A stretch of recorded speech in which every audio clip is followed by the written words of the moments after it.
الحمد لله رب العالمين والصلاة والسلام على أشرف الأنبياء والمرسلين وعلى آله وأصحابه أجمعين أما بعد. أعوذ بالله السميع العليم من الشيطان الرجيم. بسم الله الرحمن الرحيم. لقد رضي الله عن المؤمنين إذ يبايعونك تحت الشجرة. صدق الله العظيم وصدق رسوله النبي الكريم. إن الله وملائكته يصلون على النبي يا أيها الذين آمنوا صلوا عليه وسلموا تسليما. اللهم صل على سيدنا ومولانا محمد معدن الجود والكرم وآلہ وصحبہ وبارک وسلم. حمد الصلاۃ کے بعد امیر المومنین خلیفۃ المسلمین داماد مصطفیٰ صلی اللہ علیہ وسلم حضرت سیدنا عثمان غنی رضی اللہ تعالیٰ عنہ کی حیات مبارکہ کے حوالے سے چند باتیں آج گفتگو کا عنوان ہے. نبی کریم صلی اللہ تعالیٰ علیہ وسلم نے حدیبیہ کے موقع پر 9 ہجری میں عمرے کا ارادہ فرمایا تھا، اور حضور صلی اللہ تعالیٰ علیہ وسلم اپنے کئی سو صحابہ کے ساتھ احرام باندھ کر مقام حدیبیہ پر پہنچ گئے. سفیر اس کو بنایا جاتا تھا جو بڑا سمجھدار اور زیرک آدمی ہوتا تھا. نبی پاک صلی اللہ علیہ وسلم نے اس موقع پر جس کو اپنا سفیر بنا کے بھیجا وہ حضرت سیدنا عثمان غنی رضی اللہ تعالیٰ عنہ. حضور نے انہیں سفیر بنا کر کے مکہ مکرمہ میں بھیج دیا اور 2 ٹارگٹ دیے اپنے سفیر کو. 2 باتیں فرمایا ایک تو جا کے مکے والوں کو بتاؤ کہ ہم جنگ کرنے نہیں آئے، اللہ کے گھر کا دیدار کرنے آئے، اور بڑے پرامن طریقے سے ہم طواف کریں گے، صحیح کریں گے، عمرہ کریں گے، لوٹ جائیں گے. یہ ہمارا واحد ایجنڈا ہے، اس کے علاوہ کوئی پروگرام نہیں ہے. اور دوسرا انہیں یہ بتاؤ ان لوگوں کو جو ایک زمانے سے مکہ مکرمہ میں کفار مکہ کے ظلم سہ رہے ہیں، ہمارے وہ غلام جو یہاں بڑی تکلیف میں ہیں، ان کو یہ خبر دے دو، عثمان نے میرا پیغام دے دینا کہ اب تمہاری مشکلات کے دن تھوڑے رہ گئے، اب بڑی جلدی اللہ تبارک و تعالی دین اسلام کو فتح عطا فرما دے گا. حضرت عثمان غنی تشریف لے گئے. جب حضرت عثمان غنی وہاں پہنچے تو کفار نے آپ کو روک لیا. انہوں نے کہا کہ آپ رکیے، دیر ہو گئی. ادھر ابو سفیان نے حضرت عثمان غنی رضی اللہ تعالیٰ عنہ کو یہ کہا کہ ہم نبی پاک صلی اللہ علیہ وسلم کو اور ان کے صحابہ کو عمرہ نہیں کرنے دیں گے. آپ اگر چاہیں تو وہ سامنے بیت اللہ شریف ہے، طواف کریں، آب زمزم پئیں، حجر اسود پہ جائیں، مقام ابراہیم پہ جائیں، صفا مروہ کریں، آپ چاہیں تو کر لیں. تو حضرت عثمان غنی رضی اللہ تعالیٰ عنہ فرمانے لگے میں تڑپ رہا ہوں کعبے کے طواف کے لیے، لیکن میں بیت اللہ کا طواف اسی وقت کروں گا جب آگے آگے مجھے میرے مصطفیٰ کریم نظر آئیں گے صلی اللہ تعالیٰ علیہ وسلم. لوگ آج پوچھتے ہیں کہ بغیر مدینہ شریف جائے حج مکمل نہیں ہوتا.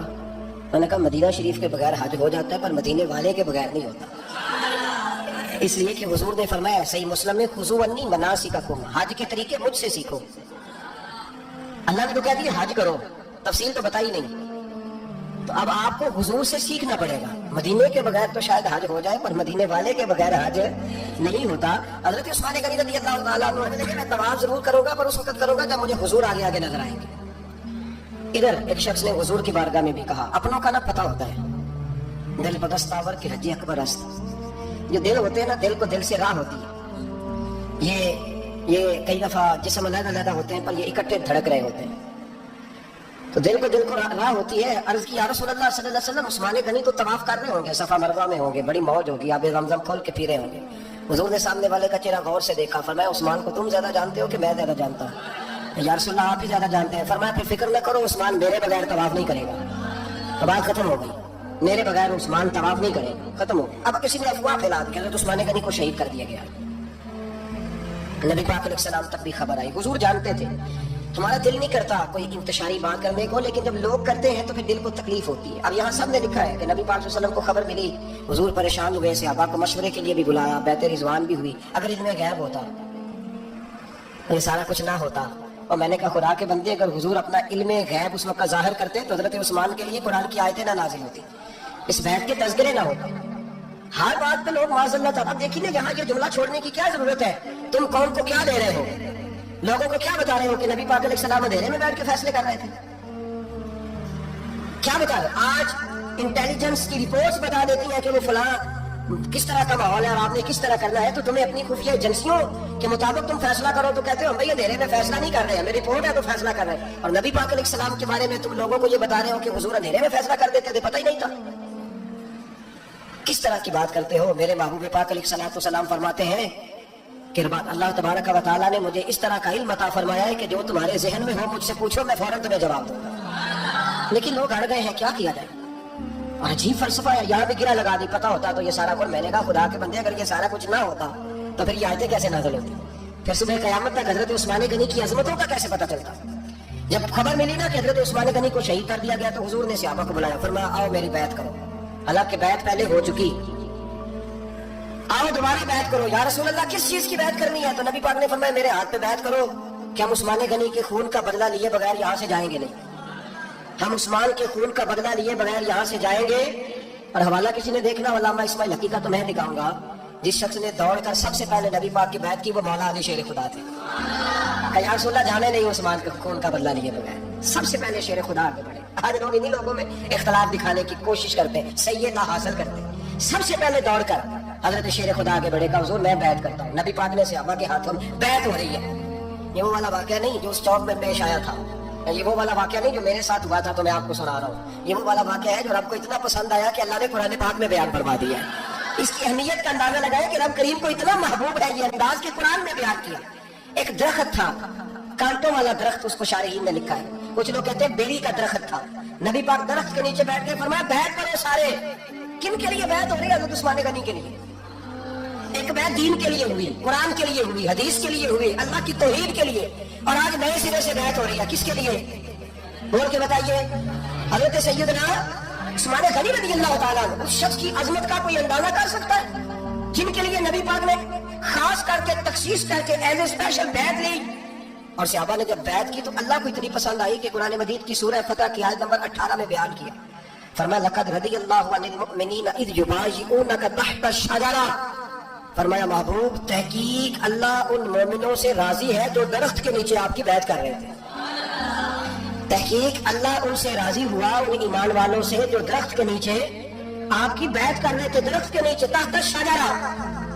قرآن مجید کے الفاظ اگر آپ غور کریں گے تو آپ کو حضرت عثمان غنی کی عظمت کا پتہ چلے گا اور اس واقعے کی حساسیت کی آپ کو سمجھ آئے گی کہ بیعتیں تو مسجد میں بھی ہوئی لیکن نام لے کے نہیں کہا محبوب جنہوں نے مسجد میں بیعت کی. نام لے کے نہیں کہا، حالانکہ وہ بیعتیں بھی اللہ کو بڑی محبوب ہے. بیعتیں تو میرے بھائی نبی پاک نے بیت اللہ شریف کے پاس بھی کی، مسجد نبوی میں بھی کی، لیکن یہاں نام لے کر کوئی بھول نہ جائے. کسی نے کہہ دینا تھا کوئی اور بیعت جی لوگ شرع کر رہے ہیں نا مرضی، وہ تو کسی اور کی بیعت. نام لے کے کہا محبوب تحت الشجرہ، وہ جو درخت کے نیچے بیعت ہوئی، وہ جو بیعت درخت کے نیچے ہوئی اور جنہوں نے بیعت کی. لقد رضی اللہ عن المؤمنین، تحقیق اللہ ان مومنوں سے راضی ہو گیا. اللہ ان مومنوں سے. صحیح بخاری صحیح مسلم میں صحابہ نے پوچھا یا رسول اللہ اللہ کس طرح راضی ہوا ہے؟ فرمایا آج جس نے میرے ہاتھ میں بیعت کی ہے رب کریم نے وعدہ کر لیا سب کو جنت عطا فرمائے گا. جنتی ہو گئے سارے. حضرت عثمان غنی رضی اللہ تعالیٰ عنہ کی یہ عظمت، یہ شان قرآن پاک میں بیان کر دی کہ حضرت عثمان کے نام پر صحابہ جمع ہوئے. اللہ تبارک و تعالیٰ نے اس واقعے کا ذکر قرآن مجید میں فرما دیا. میرے عزیز دوستو، حضرت عثمان غنی کو اللہ نے بڑی شان عطا فرمائی، بڑا مرتبہ دیا. بڑے حسین و جمیل، بڑے خوبصورت آدمی تھے. دیکھو نا کیا شان ہے حضرت عثمان ذی النورین. یہ ذی النورین کا کیا معنی ہے؟ دو نور کون ہیں؟ حضور کی دو صاحبزادیاں. اعلیٰ حضرت فرماتے ہیں نور کی سرکار سے پایا دوشالہ نور کا، نور کی سرکار سے پایا دوشالہ نور کا، ہو مبارک تجھ کو ذی النورین چوڑا نور کا. دو نوروں والے حضرت عثمان غنی. ایک بیٹی کا نکاح کیا، وہ وصال کر گئی تو محبوب نے دوسری بیٹی کا بھی نکاح کر دی. یہ جو بیچارے پراپوگنڈے والے ہوتے ہیں نا، یہ پہلے دن سے صرف پراپوگنڈے میں ہی ہے. یہ نہ محب بن سکے نہ محبوب بن سکے. ان کا نہ کوئی اپنا ہوا نہ انہیں کسی نے اپنایا. یہ وہ پراپوگنڈے والے ہیں، ساری زندگی چیم گوئیاں، کانوں میں باتیں. اپنا اپنا مزاج ہے نا جی، جس کے حصے میں جو ڈیوٹی آئی. کچھ لوگ وہاں بھی منافقین چیم گوئیاں کرنے لگے، دوسری بیٹی بھی دے دی، دوسری بیٹی بھی دے دی، دوسری بیٹی بھی دے دی. محبوب کے کانوں تک آواز گئی، فرمایا زیادہ باتیں نہ کرو، میری 40 ہوتی. ختم ہو گئی بات. تم 2-3 کی بات کرتے ہو، حدیث مبارکہ کے لفظ ہیں. نبی پاک نے فرمایا میری 40 بھی ہوتی، ایک کے بعد دوسری انتقال کرتی رہتی، میں ساری عثمان کو دے دیتا. بات ہو گئی بھائی، اتنا بڑا مرتبہ. چین گئی نا میرے دوسری بھی دیتی، میری 40 بھی ہوتی. اس حدیث کا ترجمہ یہ ہے کہ محبوب فرماتے ہیں کہ مجھے عثمان پر اعتبار ہی بڑا ہے، مجھے عثمان پیارا ہی بڑا ہے، عثمان غنی کی عظمت ہی بڑی ہے.